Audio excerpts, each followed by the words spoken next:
a major development in the tragic shooting that took the life of conservative activist Charlie Kirk. Authorities have arrested the suspect, 22-year-old Tyler Robinson from southern Utah. Robinson was taken into custody in St. George, Utah, about 33 hours after the shooting. His arrest came after a dramatic chain of events.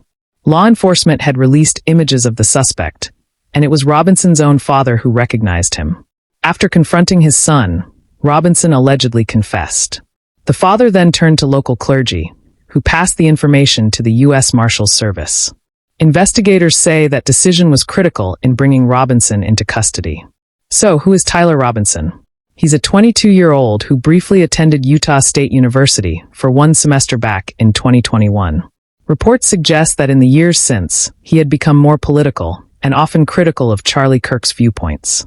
Investigators say Robinson even discussed his plans on Discord, a popular messaging platform, where he talked about hiding a rifle in the woods and engraving messages on bullet casings.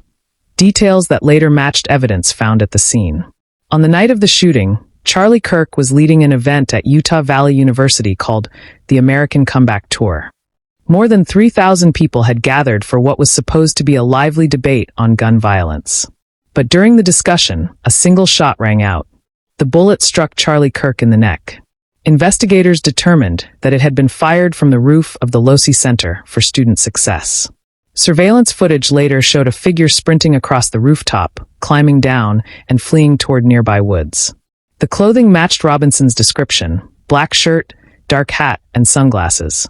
Soon after, police found a bolt-action rifle hidden in the woods, wrapped in a dark towel. Alongside it were bullet casings with bizarre and disturbing engravings. One read, "Notices bulges Owa, what's this?" Another said, "Hey fascist, catch." One casing bore the words of the protest song Bella Ciao, while another mocked, "If you read this, you are gay." Authorities say these engravings may provide insight into Robinson's mindset, but they're not yet drawing firm conclusions about motive.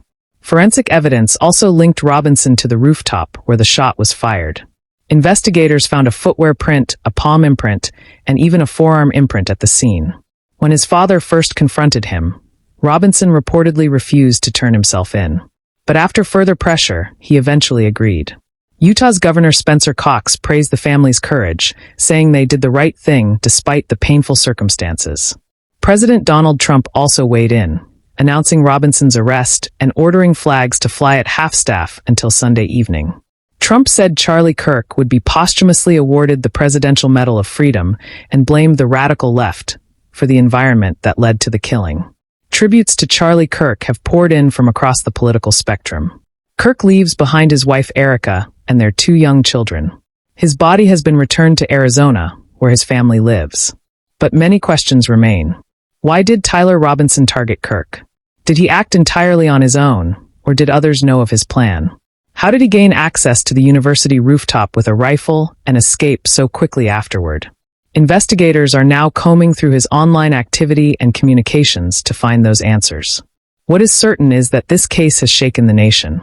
Charlie Kirk's killing is not only a personal tragedy for his family, but also a moment that reignites debates about political violence, free speech, and safety for public figures in America. At just 31 years old, Kirk's life and career were cut short. Yet the impact of both his activism and his sudden death will continue to echo across the country for years to come.